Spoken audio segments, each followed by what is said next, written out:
Hola, chika! Para sa ating content ngayon, anong tawag dyan? Siyempre, ang pangsapin sa paa na may kinalaman kontra ulan, kontra baha. Dahil alam nyo naman, lalo na tayong mga pumapasok, isang kahig, isang tuka, napakahalaga na mapreserba ang ating mga mamahaling sapatos. Charing lang sa mamahalin. Ito ay, para lang sa kaalaman ng lahat, dahil ang Madam Yuki nyo ay napaka-practical. Ito ay, history yan, no?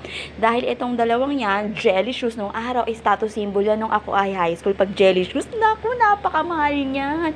Oh, Rusty Lopez, remember, ang mga batang 80s at laki rito sa Kamanaba area, hindi nakakakilala sa Grand Central. At status symbol ang Grand Central kapag sinabi mong bumili ka sa Rusty Lopez, Centropil, at nakalimutan ko yung isa na famous na sa Potosan ay talaga namang ikaw ay nakakalamang sa lipunan. Balik po tayo dahil ang Madam Yuki, ping, dahil naman ang Madam Yuki nyo ay hindi naman ang galing sa wala. Tsare, yun ay dahil sa meron akong daddy na talaga namang masipag at may kakayahan. Ako ay sustentuhan. Hayagan po yan dahil bilang papasalamat ko dahil pinag-aral niya ako. At ngayon ito ay meron akong kakayahan na ipabatid kahit walang script na pinapakita lamang ang sapatos, pansapid, kontra baha. At wala akong mai-content, naisipan ko na sila ay linisin para ilan lamang po ito sa aking mga pambaha. At history na po yan, mga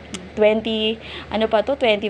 Ito kung hindi ako nagkakamala, during the Alda phenomenon pa yan. At ito ay, nung ako ay nag-senior high, sa tuwing bababa ako ng LRT, dahil gabi na, talaga nag-LRT ako pag gabi na, I make it a point na have motivation. Bumibili ako pag nakita ko 100, 100. Yun lamang po. Ito 40 pesos lamang ito kung hindi ako nagkakamali. Ito nakalimutan ko na kung magkano ko binili. Hanggang doon lamang po ang presyuhan natin dahil kinukumbulsyon ako pag mahal na dyan. Maraming salamat at ping, ping, ping.